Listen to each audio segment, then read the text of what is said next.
नमस्कार दोस्तों, आप अपनी स्क्रीन पर इतना विशाल भव्य फार्म देख रहे हैं और इतनी तादाद में इतना बड़ा पक्षी देख रहे हैं।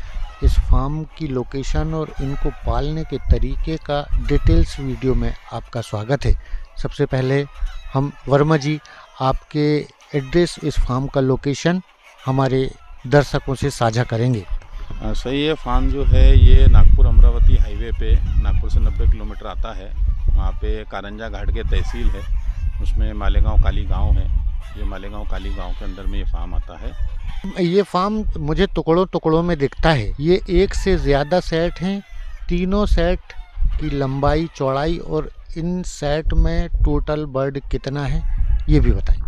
इसमें अभी की समय में करीब करीब 8000 बर्ड है और ये टोटल 3 शेड है। ये 3 शेड के अंदर में करीब 14,000 स्क्वायर फीट के लगभग इसका टोटल एरिया होता है। एक शेड इसमें डबल डेकर है और 2 शेड जो है वो सिंगल है। और सेट के बाजू में एक छोटा सा बहुत ही खूबसूरत ऐसा कमरा ज़मीन से बहुत हाइट पर बना हुआ है। यहाँ पर क्या रखे हैं? उसके अंदर में रात में लड़का सोता है और मेडिसिन है। और वो ऊपर इसलिए बनाया है कि गर्मी के टाइम पे उसी के नीचे जो पानी के ड्रम है धूप से गर्म ना हो, उसमें नीचे पानी रख दिया जाता है मुर्गियों को पिलाने वाला। तो इसके 3 फ़ायदे आप ले रहे हैं। पहला तो ये कि चौकीदार की तरह एक आदमी यहाँ पर इनकी रेख देख करे और नीचे छांव के लिए पेयजल गर्मी के दिन में रखा जाएगा। और मेडिसिन ऊपर रखते हैं कि 30 डिग्री सेल्सियस के ऊपर मेडिसिन को ऐसी जगह में नहीं रखा जाता कि जहाँ 30+ टेम्परेचर हो। अब यहाँ पर जो पाला जा रहा है उन पक्षियों की प्रजाति और उनके खान पान के बारे में, फ्री रेंज एरिया कितना है, कितने बड़े एरिया में ये फार्म है, वो भी बताएंगे। ये टोटल एरिया जो है हमारा, ये तो करीब 14 एकड़ जगह है। उसमें 4 एकड़ के ऊपर में ये फार्म बना हुआ है। और यहाँ पे जो दाना पानी का है इनका, उसमें ऐसा है कि सुबह हम लोग जो है वो 40 ग्राम दाना बर्ड को देते हैं, शाम को 40 ग्राम देते हैं और दोपहर को जो है वो 20 ग्राम दाना जो है वो हम इनको अजोला है, हाइड्रोपोनिक है और वर्म है, इससे पूरा करते हैं।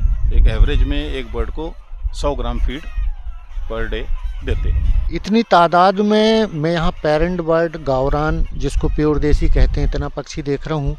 तो ये उम्र देखने में मुझे सारे पक्षी अंडे देने वाली लग रही। तो क्या इनके अंडों को लेके अंडे सेल करते हैं आप?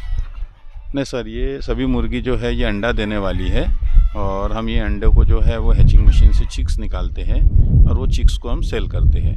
तो हमारा अंडा बेचने का ऐसा कोई ये नहीं है, सेल करने का कोई टारगेट नहीं है, सिर्फ हैचिंग का टारगेट है और उसी के लिए हमने पेरेंट्स बर्ड रखी हुई है। इतने सारे पक्षी आपने फार्म में रखे हैं, तो इनके दाने को कैसे मैनेज करते हैं? क्या दाना खुद तैयार करते हैं या मार्केट से लाते हैं? नहीं सर, हम दाना हमारे यहाँ पे खुद ही बनाते हैं, पूरा फार्मूले के हिसाब से तैयार किया करते, खुद ही तैयार करते हैं। इतने बड़े फार्म को मैनेज करने के लिए कितने आदमियों की आवश्यकता होती है और उनका रहना खाना पीना कहाँ होता है? यहाँ पे कुछ हमारे पास में फार्म में लेबर क्वार्टर बने हुए हैं, कुछ तो लेबर क्वार्टर में रहते हैं, बाकी आजू बाजू गांव के लड़के हैं। तो टोटल मिला के फार्म में जो है मुर्गी से लेके खेती के हिसाब से सब मिला के करीब 14 लड़के यहाँ पे काम करते हैं अभी इस समय में।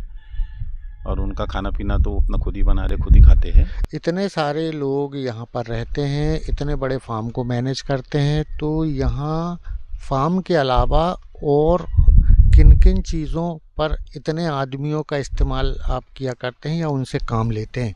यहाँ फार्म के अलावा और 14 एकड़ में आपने क्या क्या लगा के रखा है? सर, ये 14 एकड़ में हमारे पास में 4 एकड़ तो इसमें गया है फार्म में, जिसमें हमने सीताफल का प्लांटेशन किया हुआ है। तो वो एक आदमी सीता वो प्लांटेशन के लिए लगता है। बाकी के खेत में जो है हमने महागुनी लगा के रखा है, चंदन लगा के रखा हुआ है, मलाबार नीम लगा के रखा हुआ है और उसमें खेती बाड़ी चलती है। जो इस समय में आप देखेंगे तो पराठी लगी हुई है पूरी, वो लेबर उसमें भी लगती है। और बाकी फीड बनाने को लगता है तो उसके लिए भी लेबर लगती है। तो ये सब लेबर मिल के एक दूसरे का काम करके पूरा काम करते हैं। बहुत बड़ी तादाद में यहाँ प्लांटेशन देख रहा हूँ, बहुत सारे पौधे देख रहा हूँ। इस 4 एकड़ पोल्ट्री में भी और 4 एकड़ के अलावा जो 10 एकड़ और आपने अन्य खेती के लिए रखा है, उसमें कौन कौन से पौधे कितने लगा के रखे? इसमें अभी करीब करीब हमारे पास में 2 से 2,500 महागुनी लगा हुआ है।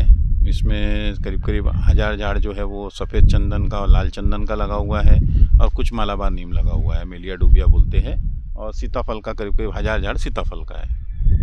तो इतने सारे फार्म के आसपास प्लांटेशन कराने और इनके बीच में जो पोल्ट्री बर्ड घूमता रहता है, तो सीताफल के अंदर पोल्ट्री बर्ड चरने में इनको किसी भी जंगली जानवर से इनको कोई नुकसान नहीं होता? नहीं, ऐसा जनरली हमारा पूरा फेंसिंग लगी हुई है और डबल फेंसिंग है। एक पहले फेंसिंग बाहर से है, फिर उसके बाद 4 एकड़ को डबल फेंसिंग की हुई है। तो ऐसा कोई जंगली जानवर का डर नहीं है, ऐसा कुछ भी। इन इतने खूबसूरत बर्ड को देखने के बाद अगर जो किसान हमारे सामने से वीडियो देख रहे हैं वो आपसे इसके अंडे से निकला हुआ गावरान का प्योर देसी का चूज़ा लेना चाहें, तो किस दाम पर और कहां आप उनको प्रोवाइड करा सकते हैं? ये चूज़ा जो है हम लोग जो है 60 रुपये का एक चूज़ा बेचते हैं एक दिन का, और वो हमको मोबाइल पे कांटेक्ट कर सकते हैं। हमारा मोबाइल नंबर जो है वो 8767982489 ये नंबर है। इस नंबर पे कॉल करके बुक कर सकते हैं, और बुकिंग में उनको 10% अमाउंट देना पड़ता है, और बाकी का जो अमाउंट है वो डिलीवरी के एक दिन पहले क्लियर करना पड़ता है। और ये ऑल ओवर इंडिया में जहाँ पे भी ट्रेन जाती है और 5 मिनट का स्टॉप होता है वहाँ हम भेजते हैं। उनका जो भी नज़दीकी स्टेशन होगा 5 मिनट ट्रेन रुकती है, वहाँ तक बच्चा पहुँचा देते हैं। मिनिमम क्वांटिटी क्या होगी चूज़ों की, अगर कोई छोटा किसान खरीदना चाहे तो? मिनिमम 300 बच्चा बेचते सर, उसके नीचे नहीं बेचते। तो दोस्तों ये था आज का वीडियो, जिसमें हमने देखा 14 एकड़ में क्या क्या लगा है और फार्मिंग के साथ साथ कौन कौन सी चीज़ों से आय अर्जित की जा सकती है, और लो कॉस्ट फीड से इतना शानदार बर्ड का पालन कैसे किया जा सकता है। मिलते हैं फिर अगले किसी इन्फॉर्मेटिव वीडियो के साथ। बहुत बहुत धन्यवाद दोस्तों।